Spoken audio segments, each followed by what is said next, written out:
প্রিয় ভিউয়ার্স, আজ আমরা জানার চেষ্টা করব কিভাবে চর্বি কমানো যেতে পারে।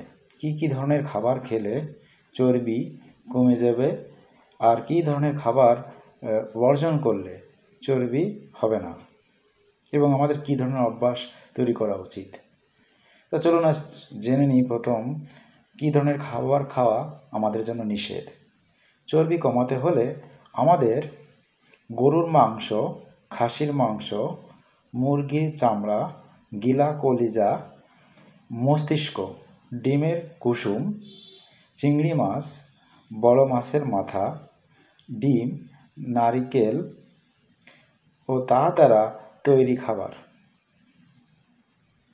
নারিকেল তৈল, পাম অয়েল তেল, দুধের সর, ঘি, পনির, মাখন ইত্যাদি জাতীয় যে খাবারগুলো রয়েছে তা আমাদের অবশ্যই বর্জন করতে হবে।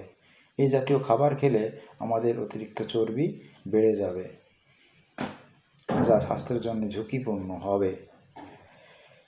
আর যে ধরনের খাবার খেলে আমাদের চর্বি পরিমাণ বাড়বে না সে ধরনের খাবারগুলো হলো মুরগির মাংস, সব ধরনের মাছ, ডিমের সাদা অংশ, সয়াবিন তৈল, সরিষার তেল, ফলমূল, শাকসবজি। আর যা খাওয়া আমাদের উচিত তা হচ্ছে ইউসুফগুলের ভুসি, কাঁচা ছোলা। এছাড়া আমাদের যে নিয়মিত অভ্যাসগুলো অর্জন করতে হবে, যে অভ্যাসগুলোর জন্য আমাদের অতিরিক্ত চর্বি সমস্যা থেকে মুক্তি পেতে পারি, তা হচ্ছে যদি ধূমপানের অভ্যাস থাকে তবে অবশ্যই তা বর্জন করতে হবে। ধূমপান মারাত্মক স্বাস্থ্যের ঝুঁকি তৈরি করে। প্রতিদিন 30 থেকে 40 মিনিট হাঁটার অভ্যাস করতে হবে এবং বছরে অন্তত একবার চর্বির যে মাত্রা রয়েছে তা পরীক্ষা করে দেখা উচিত।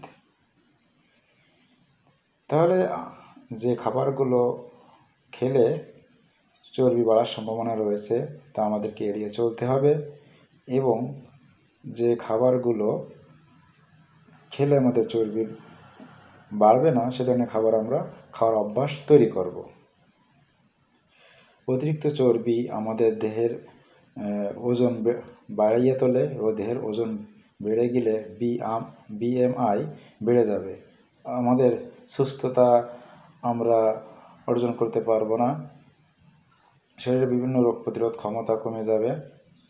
এছাড়া চর্বি জমে গেলে আমাদের শিরা দিয়ে রক্ত চলাচল বাধাগ্রস্ত হবে, ব্লাড প্রেশার বেড়ে যাবে, হার্টের যে প্রবলেমগুলো রয়েছে সেই প্রবলেমগুলো দেখা যাবে, রক্ত সঞ্চালনটা ঠিকমতো হবে না, হার্টের রোগী হয়ে যেতে হবে আমাদের। তাই আমরা চেষ্টা করব হার্টকে সুস্থ রাখতে, দেহের চর্বি কমিয়ে রাখার